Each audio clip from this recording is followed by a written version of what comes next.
ഒന്ന് മോഡിയുടെ യോഗത്തിൽ പിണറായി വിജയൻ പോയത് നിങ്ങള് ഓവർ ടൈം പണിയെടുത്ത് ബിജെപിക്ക് വോട്ട് ഷെയർ ഉണ്ടാക്കി കൊടുക്കുകയാണ് എന്ന ആരോപണം. മറുപടി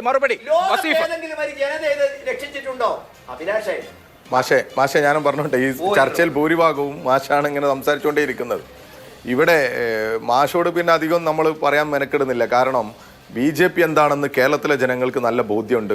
ആ ബോധ്യം കൂടുതൽ ഉറപ്പിക്കുന്ന തരത്തിൽ തന്നെയാണ് ഞങ്ങളുടെ പ്രവർത്തനം ആ തരത്തിൽ തന്നെ പോകണമെന്നാണ് ഞങ്ങൾ ആഗ്രഹിക്കുന്നത്. BJPയും RSSനെയും ഒക്കെ ഈ നാട് നന്നായി മനസ്സിലാക്കിയിട്ടുണ്ട്.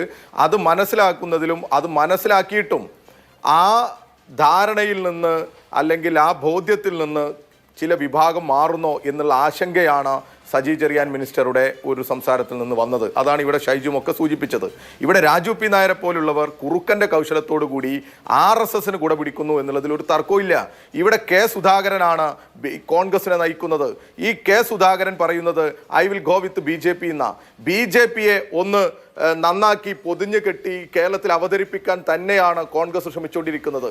BJPയെ കൂട്ടിയിട്ടായാലും ഈ കേരളത്തിലെ CPMനെ തകർക്കണം എന്നുള്ള ഒരു ചിന്തയുമായിട്ട് ഇവർ മുന്നോട്ട് പോകുന്നത്. ഞങ്ങൾ അങ്ങനെ അല്ല രാജു ചേട്ടാ. ഞങ്ങളെ സംബന്ധിച്ചിടത്തോളം ഈ കേരളത്തിനകത്തെ മതനിരപേക്ഷത ഉയർത്തിപ്പിടിക്കുന്ന തരത്തിൽ, രാജ്യത്ത് മതനിരപേക്ഷത ഉയർത്തിപ്പിടിക്കുന്ന തരത്തിൽ മാനവികത മുന്നോട്ട് വെച്ച് പോകണമെന്ന് ആഗ്രഹിക്കുന്നവരാ. അതിൽ ഏതെങ്കിലും ഒരു വാചകം എടുത്ത് മാത്രം നിങ്ങൾ ഈ കേരളത്തിലെ ഇടതുപക്ഷത്തെയും CPMനെയും ആക്രമിക്കാൻ വരരുത്. നമുക്ക് ഏവർക്കും അറിയാം, മദർ തെരേസയെ ആക്രമിക്കുകയും ഏറ്റവും മോശം തരത്തിൽ പദപ്രയോഗം നടത്തുകയും ചെയ്ത ഹിന്ദു ഐക്യവേദിയുടെ നേതാവിൻ്റെ പേര് നിങ്ങൾ അറിയോ? നിങ്ങൾ അതിനെക്കുറിച്ച് ചർച്ച ചെയ്യില്ല. RSSനെ കുറിച്ച് ചർച്ച ചെയ്യാൻ നിങ്ങൾക്ക് താല്പര്യമില്ല. RSSനെതിരെ ഒരു ചർച്ച ഉണ്ടാകുമ്പോൾ അതിനകത്ത് CPMനെ എങ്ങനെ നേരിടാം എന്ന് തന്നെയാണ് നിങ്ങൾ ആലോചിച്ചു വരുന്നത്. ഈ കേരളം ഒന്നടങ്കം ഗവർണറെ കുറിച്ചും ഗവർണറുടെ സംഘപരിവാർ പ്രീണന നയത്തെക്കുറിച്ചും ആ അജണ്ടകൾ ഈ കേരളത്തിലെ സർവകലാശാലകളിൽ കൂടി നടപ്പിലാക്കാൻ പരിശ്രമിക്കുമ്പോൾ ഞങ്ങൾക്കും കുറച്ച് സെനറ്റർമാരെ തരണം, സെനറ്റിലേക്ക് കുറച്ചാളുകളെ ഞങ്ങൾ കൂടി തരൂ എന്ന് പറഞ്ഞ് നിങ്ങൾ കൊടുത്ത ലിസ്റ്റ് കൂടി ഗവർണറുടെ ഒപ്പ് വാങ്ങി വന്നവരാണ് നിങ്ങൾ.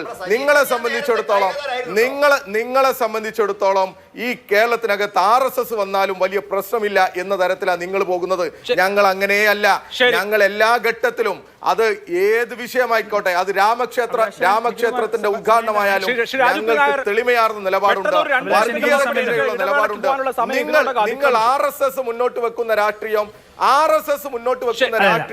അതുപോലെ എടുത്ത് ഉപയോഗിക്കുന്നവരായി ഒരു ഇടവേള കഴിഞ്ഞ് വരാം. അങ്ങനെയാണെങ്കിൽ പിന്നെ തർക്കം അവസാനിക്കും.